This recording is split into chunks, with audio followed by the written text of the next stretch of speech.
بسم الله الرحمن الرحيم. أصدقاء الكرة بعادل في كل مكان، السلام عليكم ورحمة الله وبركاته. لو لسه ما اشتركتوش في قناتنا على اليوتيوب يلا بسرعة اشترك في القناة، فعل زر الجرس عشان يوصلك كل إشعارات حلقات جديدة. ولو لسه ما تابعتناش على صفحتنا على فيسبوك يلا بسرعة اضغط متابعة، فعل زر الجرس عشان يوصلك كل إشعارات حلقات الكرة مع عادل تاج الدين. كابتن محمد صلاح بيصنع التاريخ مع ليفربول. ايه اللي بيصنعه محمد صلاح مع ليفربول؟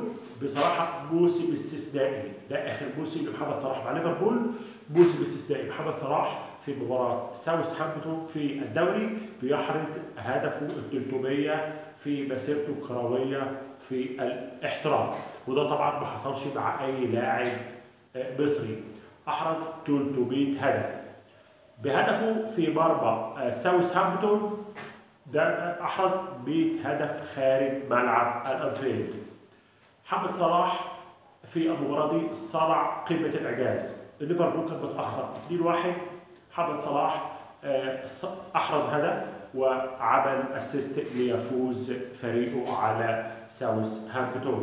محمد صلاح قبل ما يترك ليفربول عايز يصنع حاجه كويسه مع النادي ده قبل ما ينتقل في برشلونه واليوفنتوس. الاثنين عينهم على محمد صلاح، يا يروح ده يا ده يا الدوري السعودي.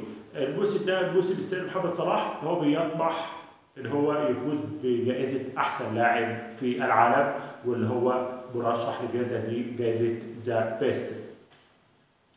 زي ما كان النادي الاهلي بينافس في جوائز جلوب سوكر، النادي الاهلي اختاروا الاتحاد الدولي للمنافسه على جائزه ذا بيست احسن نادي في العالم في جائزه الاتحاد الدولي. احسن نادي في العالم جلوب سوكر وضع تاني. يلا يا رجاله، النهارده اخر يوم في التصويت في المرحله الاولى لاختيار احسن نادي في الشرق الاوسط واحسن نادي في العالم في جوائز جلوب سوكر. النهارده اخر يوم في المرحله الاولى. النادي الاهلي في جوائز في مسابقه احسن نادي في الشرق الاوسط متقدم 1% فقط عن نادي النصر.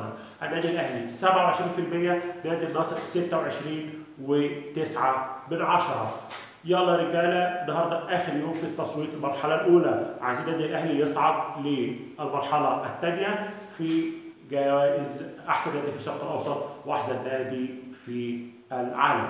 على بركه الله انهى النادي الاهلي اليوم استعداداته لمباراه استاد ابيجان اليوم الثلاثاء في 6 مساء. صفوف الاهلي كلها مكتمله ما عدا طبعا المصابين اللي احنا عارفين، هو كريم فؤاد، علي معلول، محمد هادي، وانضمتهم وسام ابو علي. وخبر صار لكل جماهير النادي الاهلي، وسام علي في خلال 10 ايام ان شاء الله سوف يعود للتدريبات، لكن لا يلحق مباراه استاد ابيجان ومباراه اورلاندو بايرتس اللي هي يوم 7/12 ان شاء الله.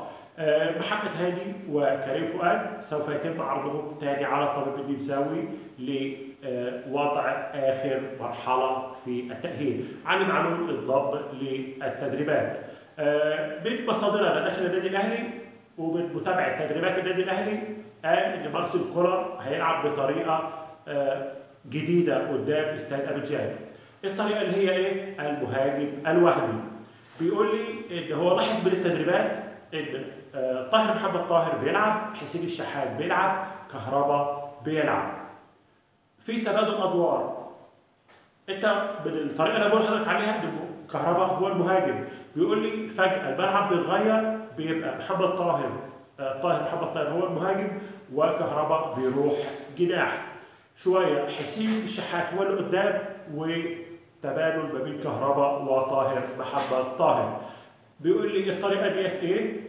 اللي هو ما بيعرفش يعني في الكوره قد كده، هو بينقل الاخبار. قلت له دي شكلها طريقه المهاجم الوهمي، زي اخر مباراه لريال مدريد وانشيلوتي المدير الفني لريال مدريد لعب بالمهاجم الوهمي، ما انتش عارف مين في ريال مدريد هو المهاجم.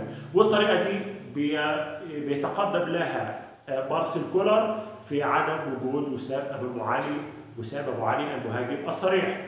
ففي مهاجم وهمي. دي الطريقه اللي احنا ممكن نشوفها قدام استاد ابيجان. استاد ابيجان بصراحه فريق لا يستهان به، فريق عنده جناحين على اعلى مستوى. عشان اقدر اوقف الجناحين دول لازم الباك اليمين والباك الشمال يبقى مصحصحين. في حاله تقدم الباك اليمين والباك الشمال الاثنين الديفندر بيغطوا باكات الجناحين لما يبقوا الباك اليمين والباك الشمال متقدمين، عشان اقدر اوقف جناحين استاد ابيجان. عندهم الدفاع بتاعهم ضعيف، ولكن عندهم جناحين على اعلى مستوى.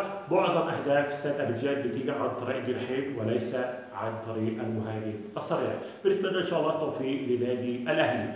نادي الزمالك انهى استعداداته لمباراه بطل موزمبيق بلاك بولز، وينقص نادي الزمالك اصابه شيكا بالا. شيكا بالا طبعا عنده تمزق في العضله الخلفيه، هيغيب من شهر ونص لشهرين. خساره برضه لنادي الزمالك وهو رمانه ميزان خط النص، وهو ناصر ماهر. ناصر ماهر تعرض النهارده في التدريبات لاصابه هتبعده من 10 ل 15 يوم عن نادي الزمالك، ولن يلحق بالمباراتين الافريقيتين في الكونفدراليه. ان شاء الله بنتمنى لناصر ماهر الشفاء والعوده لنادي الزمالك، لانه بصراحه مفتاح لعب مع عبد الله السعيد داخل نادي الزمالك. وزي ما قلت لحضراتكم ما تنسوش تصويت للنادي الاهلي. اخر مرحله النهارده في التصويت لاحسن نادي في الشرق الاوسط واحسن نادي في العالم في جوائز جلوب سوكر. دي كانت طله سريعه على اخبارنا مع حضراتكم. في نهايه اللقاء مع حضراتكم ما تنسوش تعملوا لايك وشير ومتابعه لقناتنا على اليوتيوب وعلى الفيسبوك علشان نقدر نوصل لاكبر عدد من الساده المشاهدين. والسلام عليكم ورحمه الله وبركاته.